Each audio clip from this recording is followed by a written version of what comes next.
Hi అండి, నమస్తే. Welcome back to Veni's kitchen. Evening స్నాక్స్కి ఇలా కొత్తగా ఒకసారి మిల్ మేకర్లతోటి మిల్ మేకర్ 65 ట్రై చేయండి. టేస్ట్ అనేది సూపర్గా ఉంటుంది, అలాగే క్రిస్పీగా కూడా ఉంటాయండి. చిన్నపిల్లలు పెద్దవాళ్ళు అందరూ ఇష్టంగా తినే మిల్ మేకర్ 65ని ఎలా తయారు చేయాలో చూపిస్తాను. దీనికి కావాల్సింది ఒక గిన్నె తీసుకొని దానిలో 2 గ్లాసుల వాటర్ తీసుకొని ఈ వాటర్ని స్టవ్ పైన పెట్టుకొని ఇలా మనం వాటర్ అంతా కూడా బాయిల్ చేసుకోవాలండి. ఇలా బాయిల్ అయిన ఈ వాటర్లో ఈ మిల్ మేకర్లని ఈ హీట్ వాటర్లో వేసుకొని ఒక 10 నిమిషాల పాటు ఇలా ఈ వాటర్లోనే ఉంచాలండి.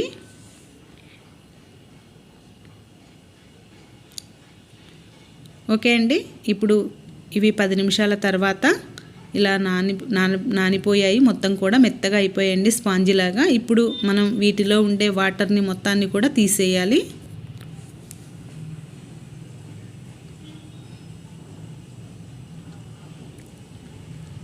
ఓకే అండి, రెడీ అయిపోయాయి. ఇప్పుడు వీటిని మనం ఒక బౌల్లో వేసుకొని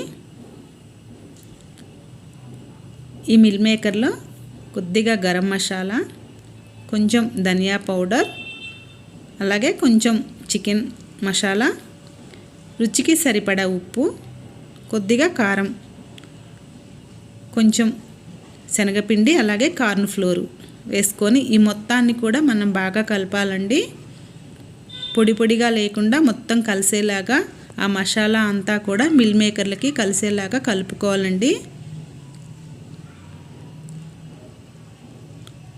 మొత్తం మసాలా అంతా కూడా బాగా పట్టించాలండి మిల్ మేకర్లకి.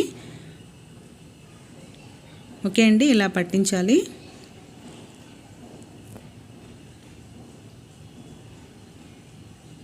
ఇవి ఎంత మనం ఇలా మొత్తం కూడా రెడీ అయిపోయింది కదా. ఇప్పుడు వీటిని మనం ఫ్రై చేయడానికి ఒక బాండిల్ తీసుకొని దానిలో మనకి ఫ్రైకి సరిపడా ఆయిల్ తీసుకోవాలండి.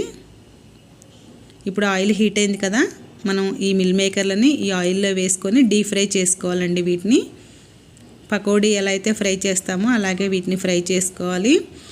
ఇవి మనకి గోల్డెన్ కలర్ వచ్చేంత వరకు కూడా ఫ్రై చేసుకోవాలండి.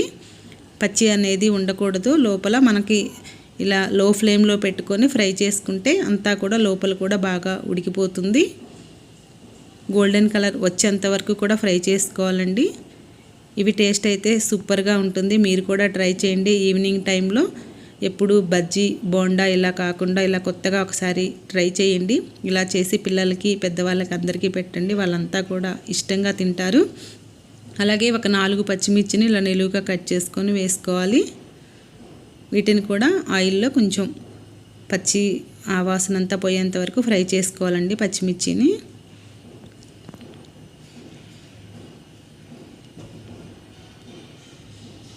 ఓకే అండి, ఇప్పుడు వీటిని పక్కన పెట్టేసుకొని కరివేపాకు కూడా కొద్దిగా వేసుకొని ఇలా స్టవ్ ఆపేసుకొని వేసుకుంటే సరిపోతుందండి. ఆయిల్ ఎలాగా హీట్ అయి ఉంటుంది కదా, ఇవి కూడా వేస్తే టేస్ట్ అనేది బాగుంటుంది. కరివేపాకు కూడా మంచి విటమిన్స్ ఉంటాయి కదా, ఇలా ఫ్రై చేస్తే టేస్ట్ బాగుంటుంది.